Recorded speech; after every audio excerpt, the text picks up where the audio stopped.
I'm Dan Galusha and welcome to another edition of Shootin' Plink. Well, finally, we're going to be firing the ATI Alpha15. Now, we've done all these parts, and if you haven't seen them, we got a little subscribe button. I think it's over here somewhere, down on here. Anyway, it's got a picture of me and Pepper on there, and just click that and subscribe to it, and then you can go back and see all the ones that we've done this, because we did the overview of it and all that stuff and talked about the whole gun, so we're not going into all that. We're actually going to shoot this thing today. I have fired it, had some problems, and I have changed out, just to see, I've changed out the magazines. My suspicions are that maybe it's the ammunition I'm using.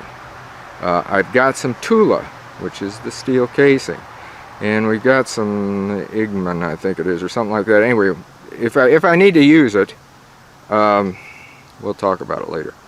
So anyhow, that's what we're going to do. We're going to get around here. We're going to fire this thing. I've got the target set up there, way up there, and hopefully my old eyes will be able to see this thing, because the small peep hasn't been working too good. I might switch over to the ghost one. Well, we'll see. So let's go shoot. Okay, we had the problems there with that, and we're going to try it this time with an ammunition that's called Igman. We're just going to see how this works. The other one I was using was that Tula Performance, which I told you at the first that we were going to be doing, and I wasn't sure if we were going to use this other, but let's see what it'll do. Get back here so I don't hit the camera with any shell casing.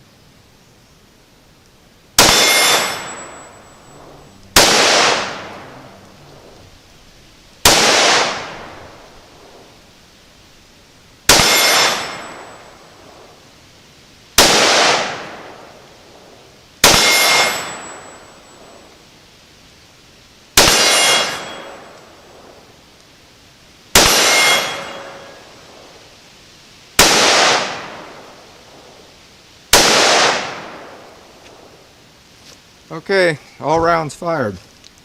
So that's probably our problem.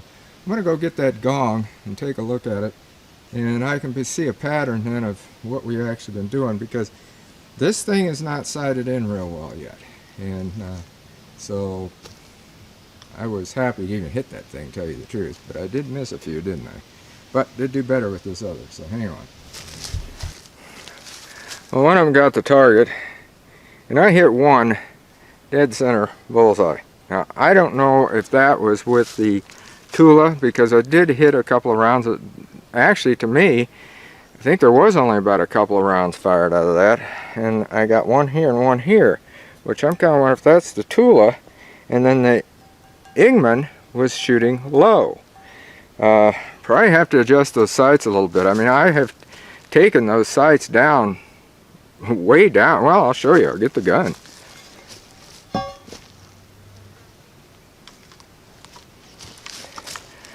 Barrel's still hot. I have screwed this sight down, way down on it, and that was where I had it before, unless this is the one I thought I did this one, but maybe not, because I've been switching sights around like crazy. That barrel's worn. This is hot here even, and I didn't fire that many rounds. Can you imagine if I fired a whole ton of rounds out of this thing? Whew. Don't need to do that though. That's one reason I got 10-round magazine. 10-round magazine does me just fine, because, I mean, shooting Plink, that's all we're doing, just shooting and plinking.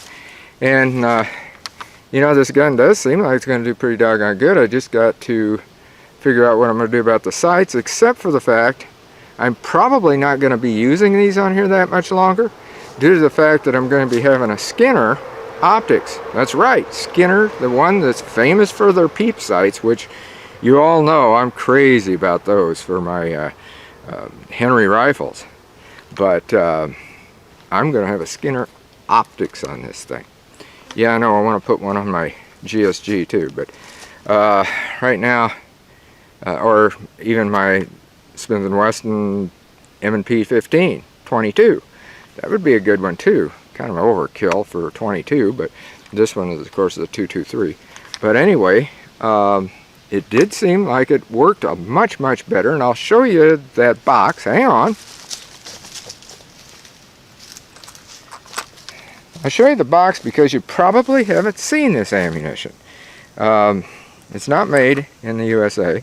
It's made in a place, I mean, that's why I can't even remember, and I get these glasses off because I can see to shoot with them. I can't see this to read anything. Let's see, where the devil is it made? It's made in Bosnia. Yeah, that's where it's made, in Bosnia. You don't hear that much, but that's what the box looks like. It is, and I will show you, it is a brass casing, whereas that Tula I was shooting was a steel casing. There, see? These are brass casings. Almost look like they've been fired before, the way they're set up. I don't know, maybe they have. Maybe it's used brass casings. I have no idea, but I know one thing. They cycled where the others did not. I couldn't get them to pop up at all, and I was using, again, that 10-round magazine. And put that over there. But yeah, this Alpha15, you know, for the retail price, it's I think about $400 and some. That's the manufacturer's retail, and you don't see an AR like this, an AR-15. It can't say AR because it's not strictly an AR. It's not a Colt. No, it's an Alpha-15. Difference. Because, and I've told you that before, on AR, it's a different ball game. AR-7 belongs to Henry. AR-15 belongs to Colt. The rest of it is all whatever model you got. Just like Smith & Wesson's M&P 15. So, you know, it's just different. So anyway, like I said, this Alpha-15, I think it's a pretty good little gun for the price. Of course, as you all know, I added the strap and all that sort of stuff, and tried tripod on it, or bipod, didn't like that at all. And I shot this, by the way, freestanding, just like I have always done, like this, and maybe that's why I was missing. And I used, by the way, when I was using the peep, I opened it up and used the ghost. I could not see through this one that they got here on this one. And this is not the OEM sight that was on this gun, because the one that comes on it, if you remember all of the ones, the previous episodes that we did, in fact, you might want to look back at those. I don't even know which part this is on it, because we had not fired this yet on camera. And those were lift-ups. These are pop-ups. What they are is they're M-bus. And so they're a different sight, and that might be it. I think I do need to crank this down maybe just a little bit more, and then it could be right on. But again, this is how I shoot it when I'm freestanding. I use this and that, and didn't get too warm back here, but it got warmer up this way. The barrel's still a little bit warm, but not hot. Anyway, that is the ATI Alpha15, and we may have some more on it. You know, maybe we'll come back after I do a little bit of tweaking on the sights or whatever. Well, we definitely will be back when we get that optics on here.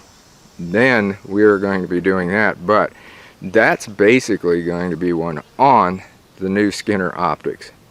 So until next time, shoot safe and have a great day of plinking.